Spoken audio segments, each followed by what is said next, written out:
miss your blue skies. I miss your clear blue skies and drinking water streams. I miss your mountains. I miss your sunrise and your watercolor scenes. Ooh, Alaska, I'm coming home. I'm coming home. For 6 years, Jay Hammond and his crew have journeyed across Alaska. Down the trail, they met over 68 unique Alaskans doing unusual, uplifting, often courageous things in a land they trade for no other.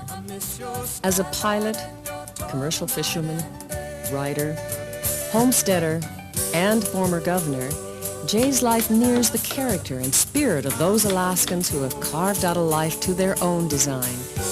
Alaskan is proud to have sponsored the Jay Hammond's Alaska series, an enduring tribute to the grandeur of Alaska's land and the warmth of its people. Join us for a celebration of the wonderful people who call Alaska home. Alaska, I'm coming home.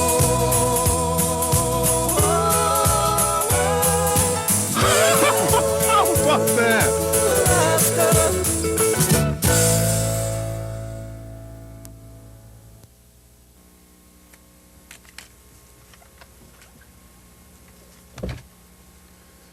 When in 1987, longtime friend Larry Holmstrom first asked me to accompany him down this program's trail, I had reservations.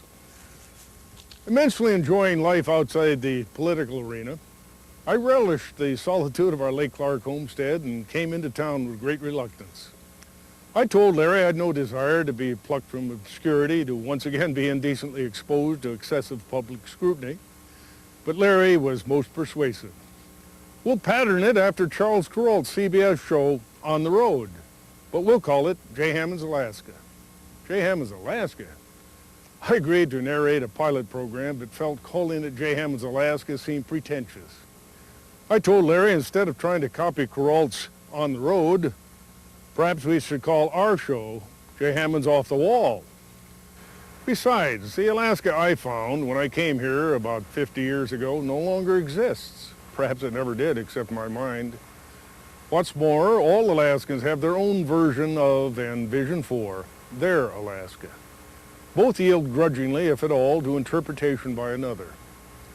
On the other hand, I reflected, threads that stitch together the rich fabric of my years in Alaska have been spun largely by its people.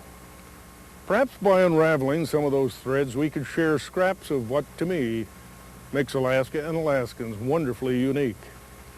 Alaskan saw Larry's pilot program and contracted to do a series.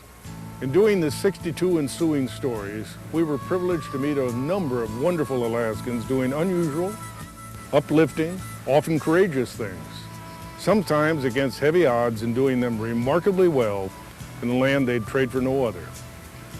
Among the wet blankets flapping wherever one looks these days, their stories blow like warm, fresh, dry winds, and in the process sweep away cobwebs of cynicism which would clutch and hold earthbound the human spirit. For this cleansing, I, for one, owe them, my crew, and Alaskan, a debt of gratitude. In looking back at the 6 years of programs we produced, we found they were all our favorites. We remembered those who cherish and preserve Alaska's past, like the people of turn-of-the-century McCarthy, the site of the old Kennecott copper mine.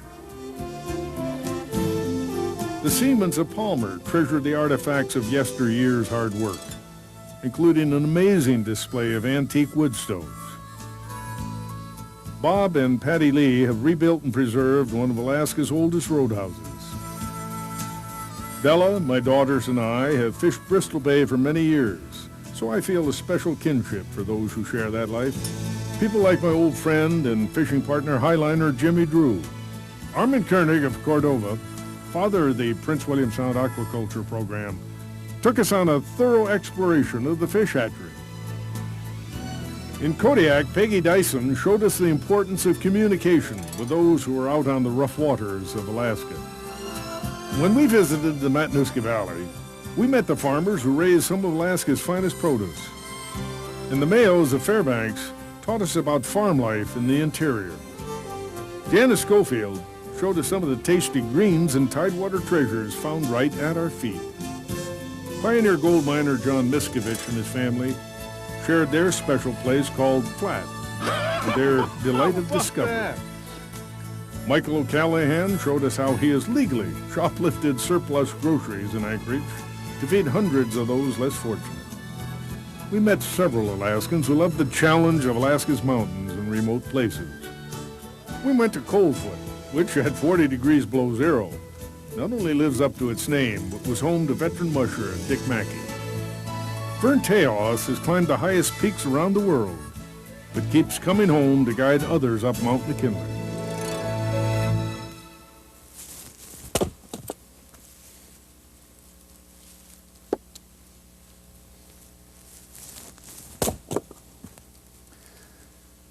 The Bell and I choose to live 150 miles off the road system in a log house we built miles from our nearest neighbor.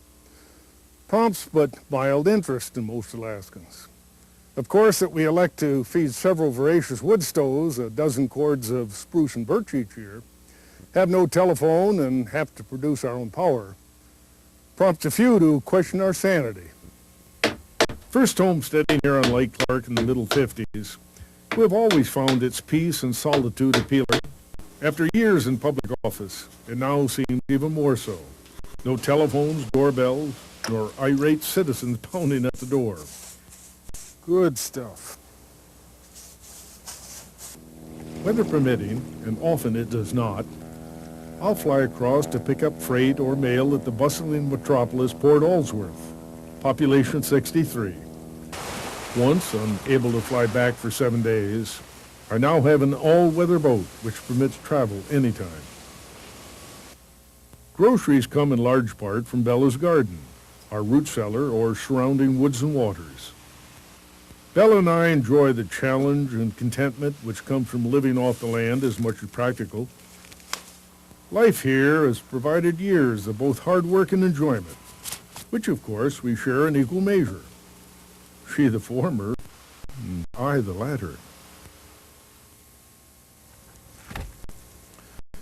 Occasionally we have wolves, wolverine, otter, beaver, bear, caribou, moose, and once even a mountain sheep in a front yard within 50 feet of a lake containing some 13 kinds of fish, including salmon, backdrop by some of the most spectacular real estate this side of Shangri-La.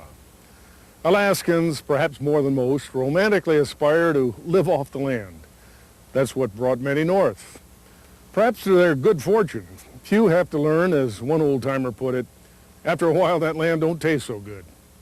But of those hardy folk for whom such a life retains its savor, few have impressed me more with their tenacity and success at living off the land, as have these rugged individuals. When I began my trip on the Alaska Railroad to visit artist Shannon Cartwright, little did I know what I was in for. Some folks believe life on our fairly remote Lake Clark homestead is challenging. But let me tell you, by contrast to the Eagle's Nest where Shannon Cartwright has perched for 14 years, our lifestyle resembles that of sedentary city slickers. I really like being up high and getting a good view.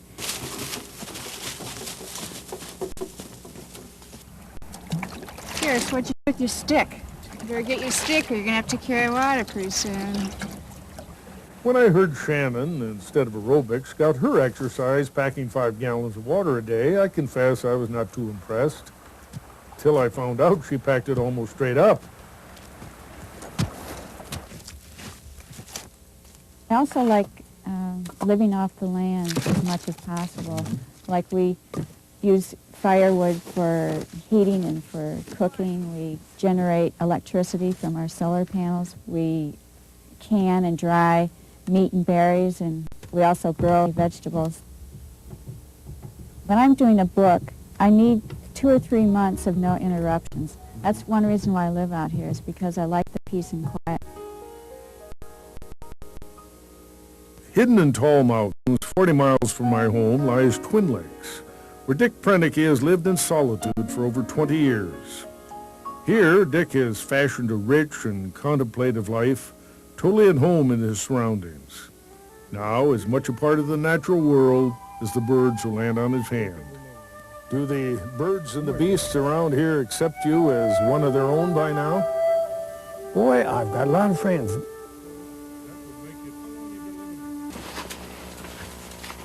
Dick has given new meaning to the expression simplified self-sufficiency.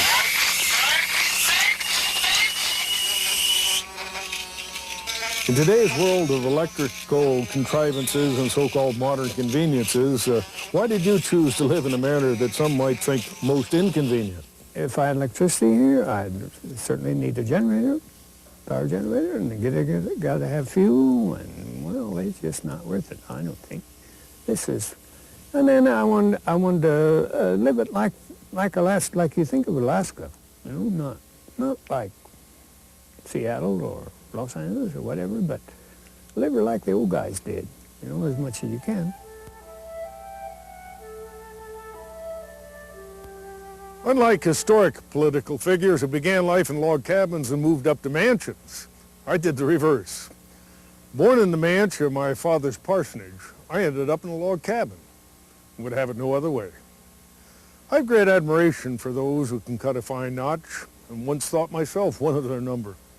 But the master builders I've met during this trek make my log work look much like jackstraws. I must confess I have a soft spot for a nice-looking log building.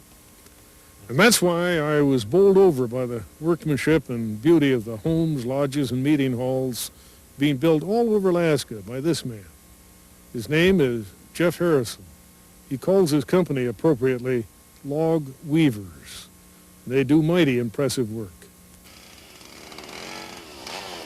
I'm a full-time builder. I build all the time, and I practice all the time, and I keep improving. There's an awful lot of, pride in doing a log house. No question about that.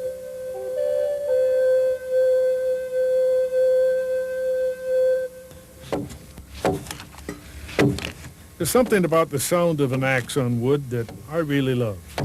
Yeah, that heavy axe really helps. Art Mannix at Talkeetna is a master log cabin builder who is inspired by his work with wood. The wood doesn't talk back to me, and it gives me a lot of time to reflect, and I get really inspired by it. Ready? Arms taut, brains not. And so Art and his friend Scott Holcomb are motivated by their love for physical labor and moved by respect for a time long gone by. A time when a tool was dependent on power provided by the hands of the craftsman.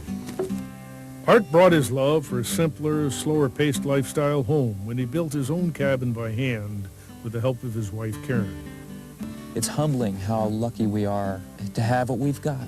And even though by some standards it's not a lot, I just think it's rich beyond measure.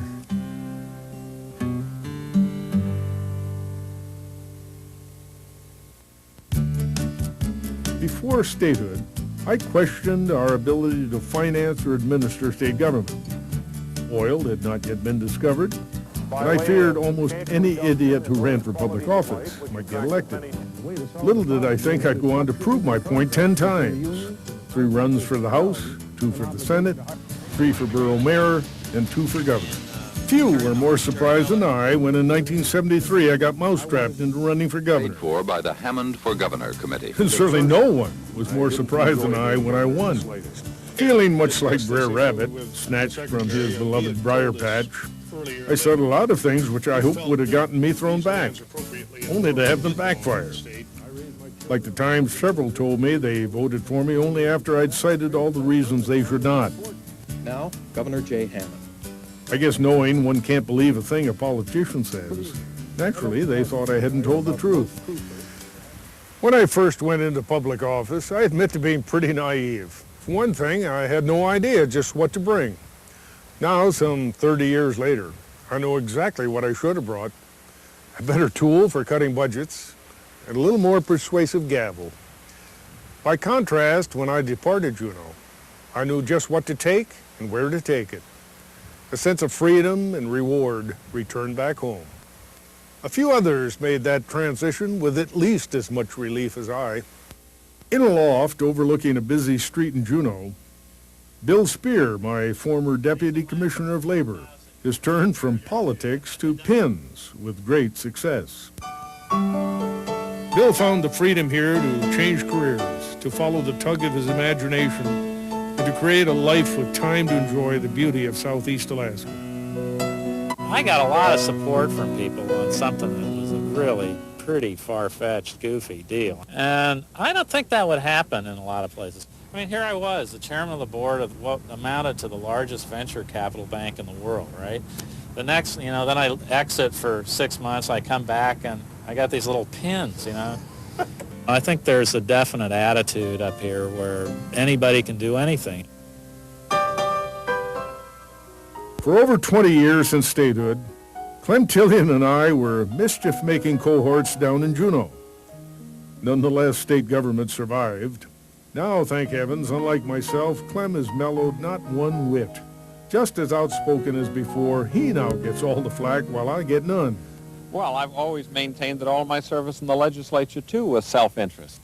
I have grandchildren, and damn it, there's going to be something left for them. Meanwhile, his indulgent wife, Diana, provides a calming touch with serene scenes of cove life done in octopus ink. My wife sums it up best when she said, Alaska, to her, is best compared to childbirth. It's 90% misery, but the other 10% pays it all off. I do not feel at home anywhere else.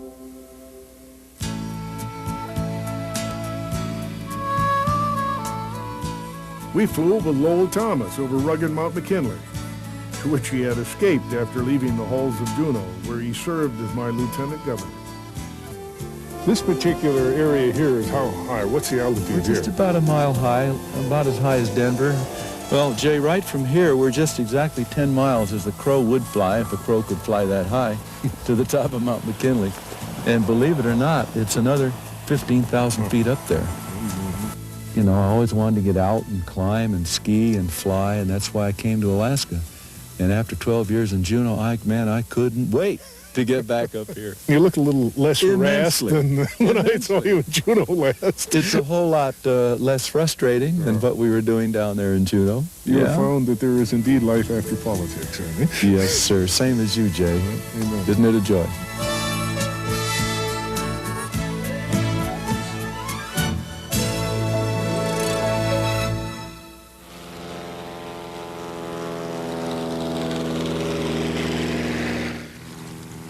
I've been privileged to fly over most of Alaska for more than 40 years. As I've looked down on this fantastic land, I've often thought of those early Alaskan aviation pioneers. Our early bush pilots often met the challenge of flying in rough weather over rugged terrain in planes held together with little more than baling wire, willpower, or prayer. Bob Reeve was one of our most colorful bush pilots, well known as the glacier pilot in Valdez. It was there he met Tilly, and they began to raise their family. As it grew, they moved to Anchorage, where he started Revolution Airways. Even though Bob and Tilly are no longer with us, the airline continues to fly the Aleutian chain with their children manning the controls. Daughter Janice is vice president of in-flight services, and Dick Reeve serves as president. I resolved I hadn't up working for anybody else. I was a rather independent spirit, and I resolved that I was going to work for myself, and I was going to do it on my own. Did you have any strong-willed confrontations between the two of you? Or did you see eye to eye on every issue? Oh, no. We saw eye to eye through his eyes in the early years. He was a character, and I think he attracted characters. The collection of people that gathered here, are priceless, the whole bunch of them. It was overtime one night, and it was dark in the wintertime. Bob Reeve came by on the street there and saw the lights on. So he came in the hangar and see what was going on. And, as Ernie Bowman and I was explaining what we were doing, I was fixing the goose up and had to do some work.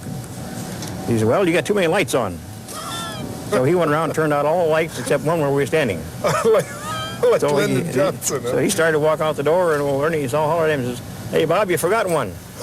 So he came back and turned it out and left us standing in the dark. To all of you, on behalf of Revolution Airways, it's been our pleasure serving you today. Thank you and have a nice day here in Coal Bay. If Bob were viewing the operation today, and don't be too sure he isn't, what do you think he'd have to say about it? What he would say is, you're doing okay, kids.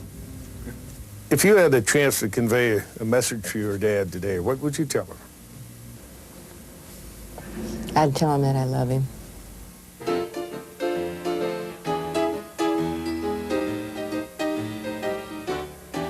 I think Dad is kind of smiling.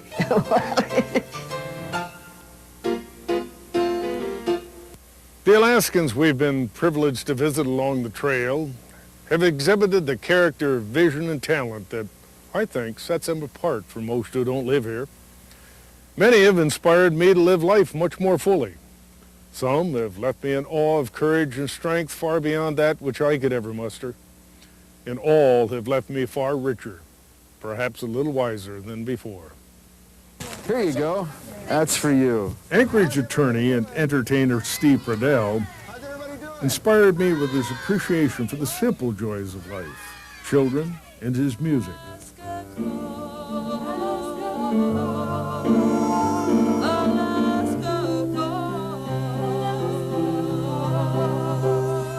Not long ago, something happened to Steve that dramatically changed his life.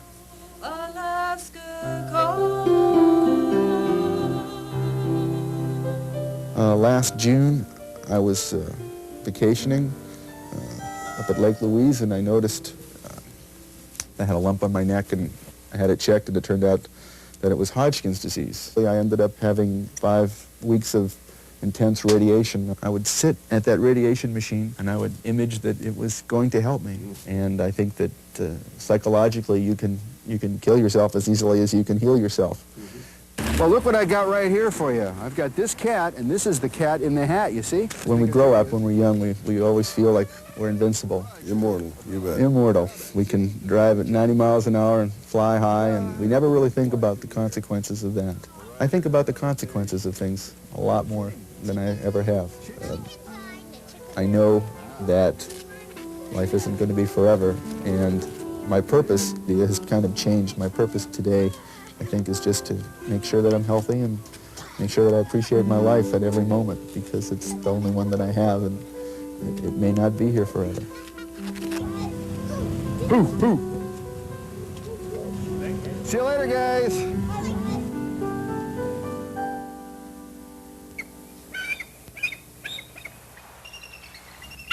On the Chilkat River, just north of Haines, nearly 4,000 eagles gather every winter. People come from all over the world to witness this natural wonder, but no one appreciates them more than does Dave Olrud.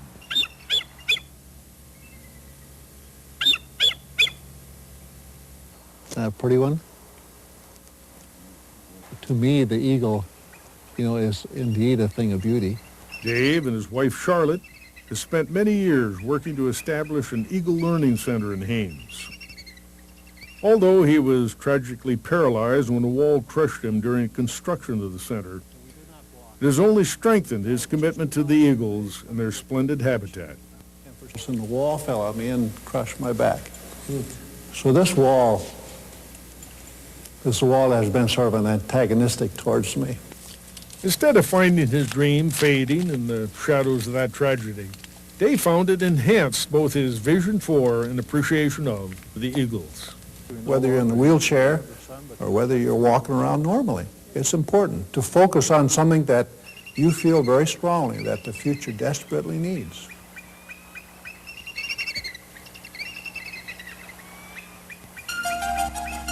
In 1928, 4 young college boys, members of Admiral Richard Byrd's Antarctica expedition, journeyed across the continent. One of those college boys, Norman Vaughn, is in training to follow his own footsteps back into history. Any pulse? 94. Okay, that's good. As Norman Vaughn and his wife Carolyn worked tirelessly to organize the expedition to the Antarctic mountain that bears Norman's name, Norman wore me out, I want to just tell you, watching his all wonderful workouts, things you've training, done and for me. fundraising. Your company has just been terrific all the time. Just a little bit more. Back toward me a little bit more. I think that's terrible that a man reaches 65 and automatically he's told he's too old to do this or do that. We have everything to sell to get us to the Antarctic. That's how we're going to get there, selling mugs and everything, books.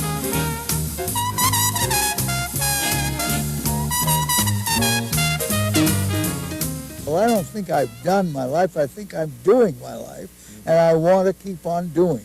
And as you stand up, slide the ascender up. Okay. Boy. Try it. If you get your feet back underneath you, and now stand up, and then push at the same time, right there. I might tell you somebody else's epitaph that I think would apply, that I would like to have on my stone. December 19, 1905, when I was born, then a space, and then whatever is the appropriate date when I died, and that space, I would like to say, have said, he lived. The only death you die is the death you die today by not living.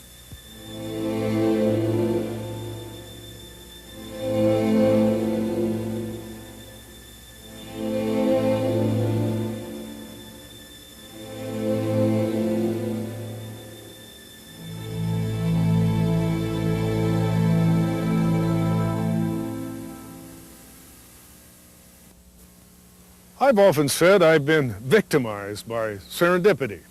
Good things have happened to me in spite of myself. Much by chance instead of dedicated effort or careful planning. I've been blessed with a life I'd not trade for any other. Most prized by far are the family and friends I'd have never known had serendipity not lured me north. This program has enhanced that prize through increased acquaintance with the finest folks I've found on earth. They're called Alaskans.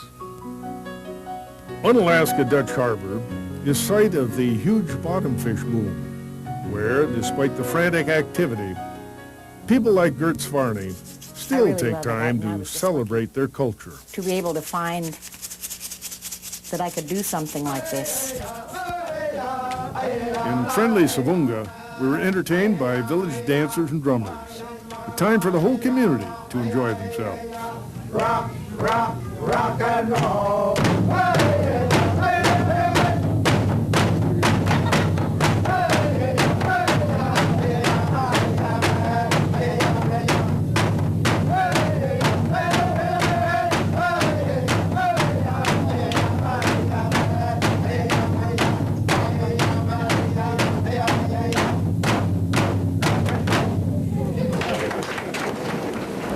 We shared Russian Christmas with Father Peter Krita and the people of Yuzinki. Father Peter left us with warm memories of his exuberant and loving spirit. And carry this voice and this joy to every household in the world. Spraznikom! We were lucky enough to be on the ice outside of Barrow when the first whale of the season was landed. The first whale was landed by Burton Rexford and crew. It was a time of hard work.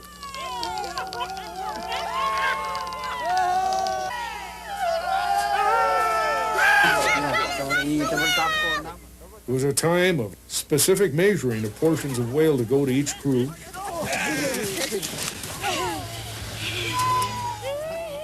And Thanksgiving.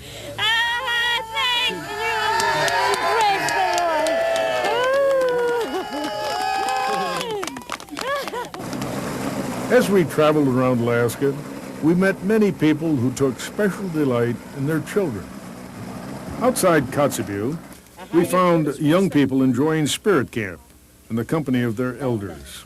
Now you'll remember next time if you hang fish, huh? Yeah. The children of the music machine have entertained us for many years. Janet Carr shared her special gift for teaching song and dance. Okay, now you want to take your foot off the pedal. Oh, I liked it. Helen Conwell is principal to a multinational group of children who share their diverse cultures. On the shores of Kachemak Bay, we came across Daisy Bitter and her students on an exploration of the tidal flats. Daisy is a gifted and enthusiastic nature teacher, able to induce childlike wonder in almost anyone. Ooh, anybody want to touch this? What's it feel like? Rough. Yeah, it's rough, isn't it? Tell me what you appreciate most about working with the children. They're just so eager to learn everything they possibly can, and just the joy of seeing them and learn it and how excited they get about it. And once in a while we find some that are bright red like this, too. I feel no shame in getting just as excited as they do and openly admit that there are lots of things I don't know. Here, why don't we pass this around? The scoters. I'd like to leave with as many people as possible a love of the natural world and everything that lives in it. Okay, you're going to go from point A to point B. At McNeil River Let's say you're gonna School go outside from of here Homer, up to here. Mary Palmer believes some of the most important lessons are discovered outside the classroom. A great sadness for me in my profession is that I have this little sea of faces every fall, and maybe 2 out of 29 really believe in themselves. And how has that happened by the time they're 10? And so my main concern right off the bat is not their handwriting and not their times tables and not their nouns and verbs. We work on who they are and how successful they've been and what makes them happy and what makes them tick. And once I've kind of figured that out on them, then that's what I'm gearing toward. Yeah! Perfect! That is what you guys need to look like. That was perfect! Woo! That's what you get out of this. You get a kid who has never even been at the top of a ladder before, and you get them up here, and then they think, oh, well, that was a piece of cake. And they watch other kids do that, and they're willing to. She never would have guessed that she could be able to climb that an hour ago, and now look at her. You look gorgeous. Anything you want to do, you can. Anything is possible for you. And that's absolutely true. Up against her. Big one. Woo! Yes! Yes! Ha ha! Woo! Way to go! Artistic talents can create new windows through which life takes on expanded, fresh dimensions. I once tried my hand at daubing oil paint, but in frustration put down my brushes when I entered politics. Certainly the art world never lamented my departure. However, with politics now in my past, I've picked up a pen. And this act may well elicit lamentation, since my book, soon to be published, will include everything you always wanted to know about Alaskans, and they're afraid I'll tell you. I found another writer in Homer, for whom I carry both great admiration and a little envy. Tom Bodette went from carpentry to columns as swiftly as he swings a hammer. The first piece I ever sent out after, like say, 10 years without writing, the Daily News printed it. And I thought, well, that was easy, you know. Tom went on to read his work on National Public Radio, and then began his own nationally broadcast program. It's the end of the road. Johnny B. brought along his musical town. Welcome once again to the end of the road, brought to you from beautiful Homer, Alaska. The blue face of the moon beckoned us closer, and we went faster and faster. Granddaughter Lauren, grandson Jay, and I found wonderful stories by Shelley Gill and Shannon Cartwright in their colorful children's books. In Homer, I found Shelley at work at her computer writing her next book, while partner Shannon Cartwright painted at her remote cabin outside Talkeetna beneath the twinkling Christmas sky. How about that? And there they are, going into the northern lights.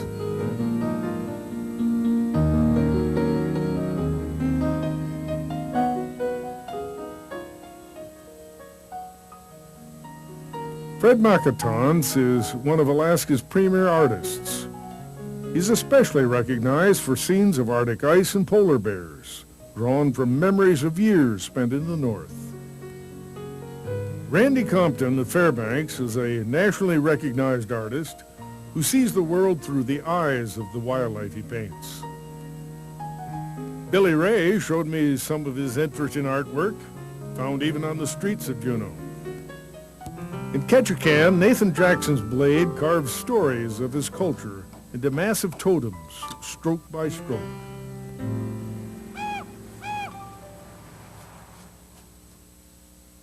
I went to the Yupik village of Eek to meet Truna McIntyre, a talented young man greatly influenced by cultural traditions taught him by his grandmother. The lakeside is just thick with flowers. Glass artist Jeannie Phillips sandblasted fireweed renditions to mirror those outside her home in Wasilla. Our program sank to new depths when we found Ray Troll of Ketchikan hard at work at his fish fetish. You've probably gotten hooked like I have on his T-shirts, posters, and paintings. Once that happens, it's hard not to be reeled in to talk his brand of Trollese. This is the real thing. This is a saber-toothed salmon. King Cod versus Codzilla. The movie, the actress that King Kong was chasing around was Fay Ray. Right. Well, this You got Fay in there. There's Fay Ray Troll. Fay Ray Troll. I love Alaska. Lots of fishing here. After you. Excuse me. Look, a sculpin. I mean, even in my wildest dreams, I couldn't dream up a fish like this. Oh, how about prawn shop? We just walked by. Now, oh, okay. I think I'll put that one down. Prawn shop. We could have a big old shrimp or something behind the counter, saying, "Okay, I'm only going to give you $50 for that." Okay. Okay. I think I'm going to have to maybe put you on the payroll or something. Well, tell you what, if you're out there on the lake, you know, rowing around or tooling around in your skiff there, and if you come up with any brilliant ideas, you know, just send them to me. All right, I'll do that. Call me up. I'll do that. Dell and I returned to Juneau to see our longtime friend, artist, Ree Munoz. Good to see you. Hi, Jay. Ree took us to her favorite second home, Teneke Springs, the tiny southeast Alaska town of a few dozen folk. Teneke is known for its hot springs, bathhouse, one road, few telephones, and as the site of many of Ree's well-loved paintings. Well, Jay and Bella, I'll show you some of the places that I've sketched around here, and then I've also done paintings of. While other artists look to Alaska's magnificent scenery for their inspiration, Ree is known for snaring snippets of the everyday commonplace, then turning them loose to cavort and caper in a whirl of bright watercolors filled with whimsy, warmth, and affection. As Ree walked us around Teneke, I showed her my deep well of artistic knowledge, into which I promptly fell. Well, I did this picture of the Blue Moon Cafe from the hill back here. What are those trees doing? Well, those aren't trees, Jay. Those are mountains. How could you? Years from now, Ree will be remembered for the uncommon way she has captured scenes of what today is still fairly commonplace. Feeling many such scenes may be fast disappearing, she infuses each with a warm, vivid life, so they'll bring pleasure to new generations. I have friends who say to me, well, Ree, when are you going to retire? By that they mean, when are you going to quit painting and start living? Well, I think this is living, you know. I just love to paint better than anything else.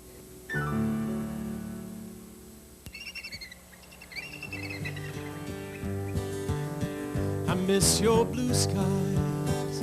I miss your clear blue skies and drinking water streams. I miss your mountains.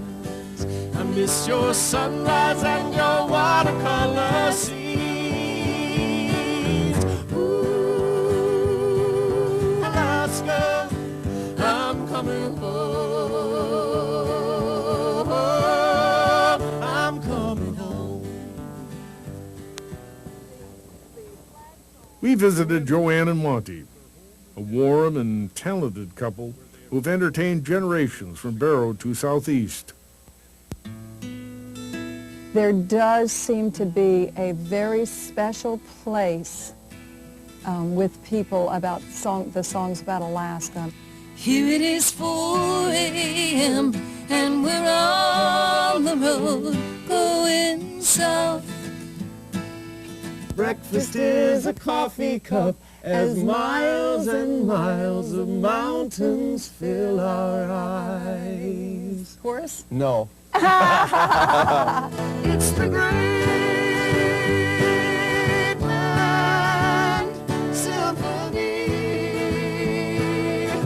I've often felt like if we had done this same thing in San Francisco or in one of those major centers, we probably would be a lot more rewarded financially. What a terrible price to pay. That's right. That's right. You know, and it's not worth it to me. I want to live. I'm an Alaskan. You know, a couple of times actually when we moved to Los Angeles, you know, we said, no, we're moving. We got to go down there and be in the middle of the music business. Well, I can't leave it, Jay. You know, it's way too deep in here, and I don't even pretend anymore. Where we live, I don't ever want to leave.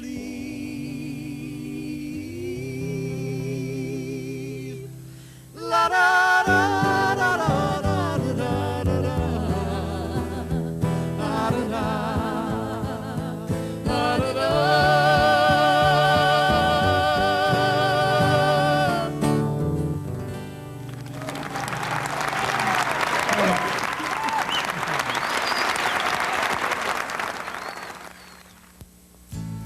We found many Alaskans who had unique ways of sharing their lives with others, like Burgess Bowder of Sitka, who took us to his unusual lighthouse lodge. We went to Skagway to learn about the gold rush and notorious Soapy Smith. No one could be a better teacher than Steve Heitz, a talented storyteller who enthralls tourists with his own love of the era.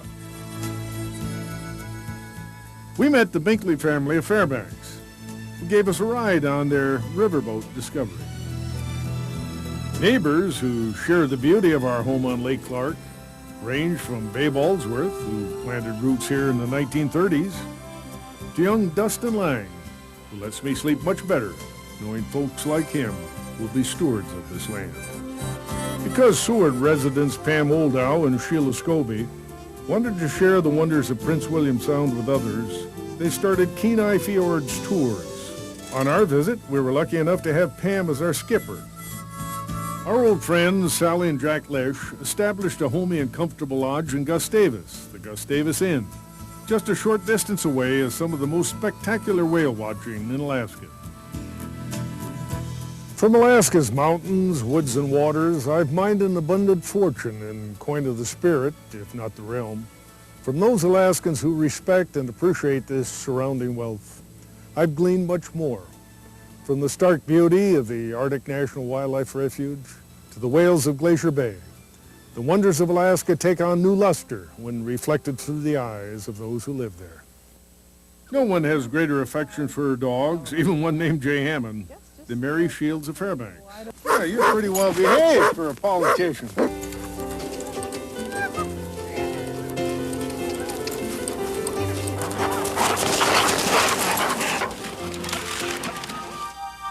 Photographer Leroy Zimmerman shared the wonder of Alaska's northern lights from his home in Esther. You don't know whether to jump up and down the stream or stand there with your mouth hanging open or get down on your knees and pray, but you know you're seeing something that's magic.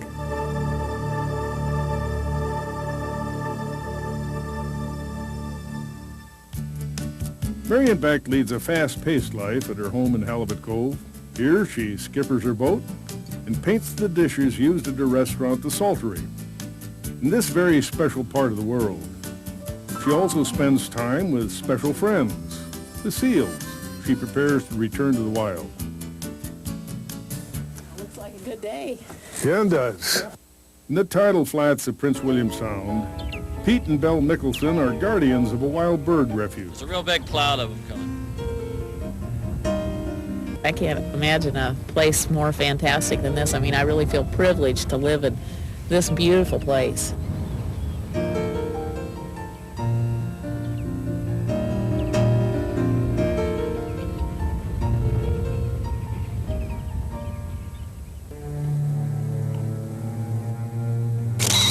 Tom Walker has called Denali National Park his home since the 1950s. His books and photography reflect his special insight for the natural world around him.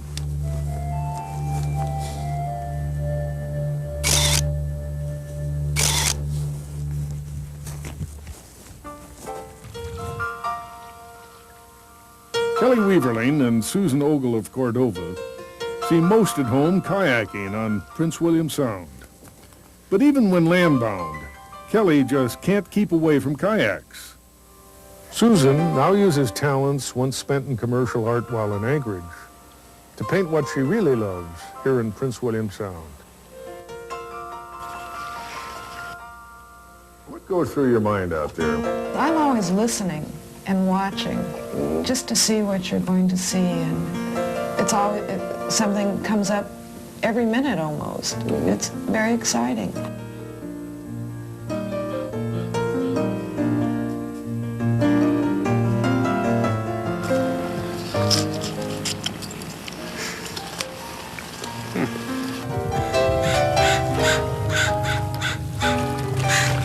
There's a sea otter over there. Oh, right down there. Yeah. Look.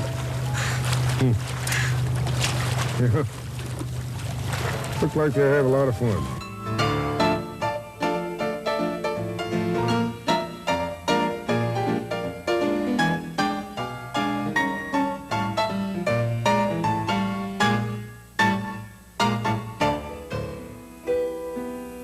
I love the place out there. I just looked at the place and said, well, this is it, you know. I'm through traveling now. This is home. And the people in Alaska are still the best people in the world.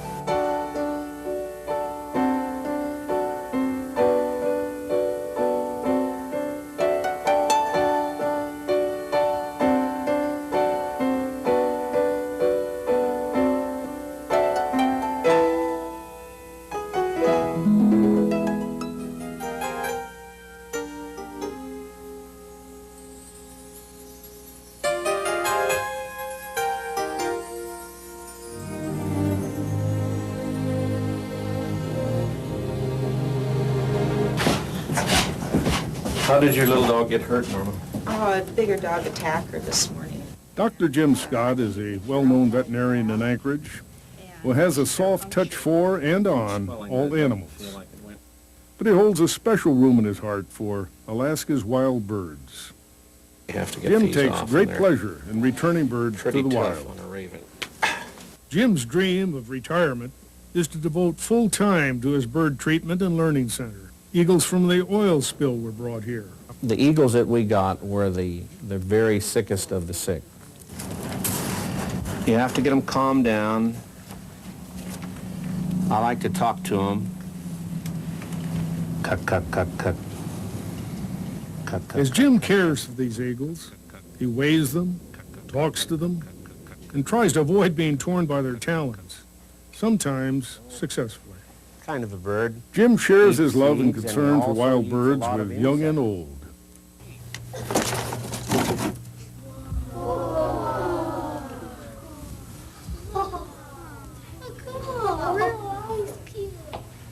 Now this is Oliver. He's pretty neat, isn't he? Doesn't he look mean? Not very, does he? He looks like you could cuddle him up real close, but you know what happens when you cuddle him up real close? He takes his feet and goes. Now we have 2 hours. Everybody in that room is going to grow. And from that, I think maybe we can get people who are starting to realize that we as humans can't just be the takers. We can't just keep taking the rainforest at 100 acres per minute. We have to be able to live with the other species that are on the earth. I think birds are kind of like flying flowers, you know, they're such beauty and in such variation. I'm constantly using the term of growing inside, but that's the humanness that all of us need to retain. And by having the birds in our environment, we grow each time we see one.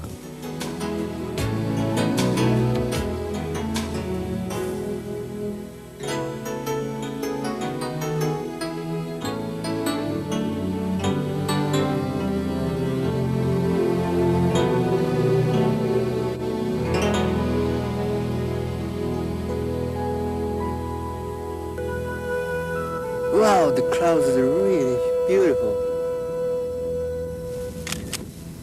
Michio Hushino is a nationally recognized photographer who has a lifelong quest to capture on film the wildlife and natural beauty of this land.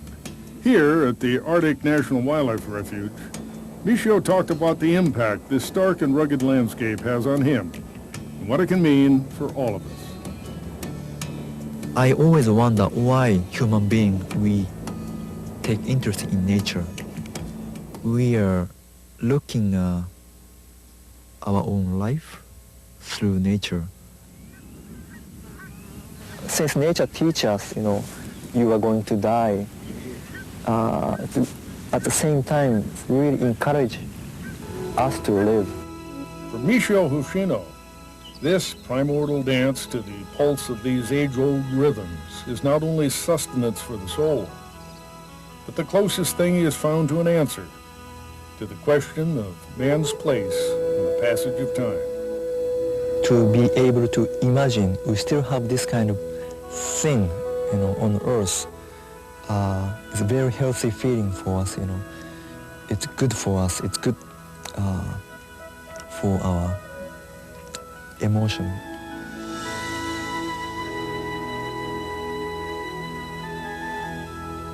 How we are going to take care of this land is kind of the last test, last examination for human being,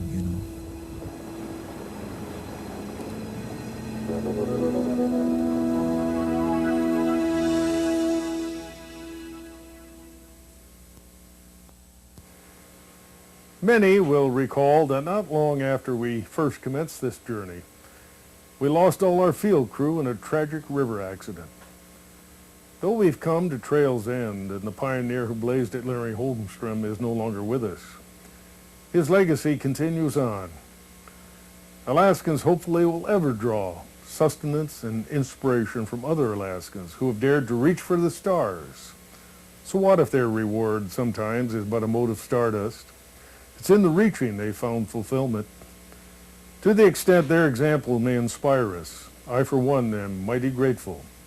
To have been permitted to accompany them even briefly on their quest has provided a motherlode of memories. That all of these may not be golden, some are sad, in no way diminishes their cherished worth. To the loss of crew members Larry, his daughter Marcy, and videographer Ron Eagle, must now be added that of Daniel Hausberg, who earned my respect and high regard both as a technician and a human being. There's something about life in Alaska which etches memories in more vibrant, if sometimes ominous shades than is true elsewhere. Alaska remains a land of superlatives, both good and bad. Here, one can yet carve out a life to their own design, and though in the process fingers may be nicked and bloodied, somehow the grandeur of the land and the warmth of its people help focus one's view on the horizon instead of the heartbreak. May it so remain forever.